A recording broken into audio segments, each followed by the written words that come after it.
Ya, dan pertanyaan berikutnya adalah tentang vaksin. Widianto bertanya tentang apakah plasma darah orang yang sudah sembuh dari COVID-19 bisa dipakai untuk menjadi vaksin dari COVID-19. Kawan-kawan, sampai sekarang masih begitu banyak penelitian yang dilakukan untuk mendapatkan vaksin COVID-19 yang sampai sekarang memang belum ada. Kita tahu penelitian tentang ini kenapa masih terus dilakukan karena penyakit ini juga masih sangat baru. Desember 2019 baru ditemukan di Wuhan, China. Dan kemudian ada banyak hal yang perlu diketahui tentang bagaimana virus ini berinteraksi dengan sistem daya tahan tubuh kita. Karena setiap mikroorganisme dan efeknya ke tubuh kita, ke daya tahan tubuh kita menjadi sangat spesifik, sehingga tidak bisa disamakan antara satu vaksin dengan vaksin yang lainnya.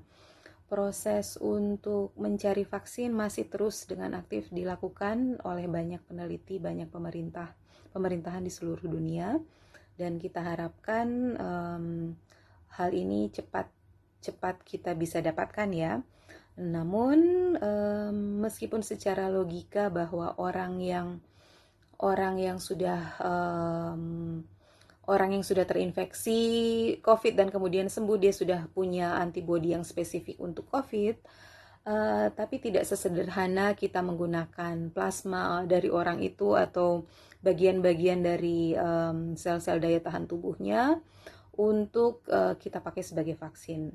Proses yang dilalui untuk menghasilkan vaksin jauh lebih rumit, terutama dalam kondisi di mana virus-virus itu sendiri juga punya banyak varian dan punya kecepatan mutasi yang cukup tinggi.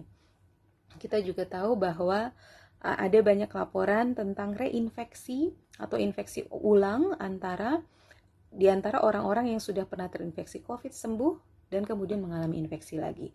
Jadi masih begitu banyak hal yang perlu dipelajari. Oleh karena itu penelitian masih sementara dilakukan untuk menjawab pertanyaan-pertanyaan ini sekaligus mendapatkan vaksin yang bisa melindungi kita dari COVID-19.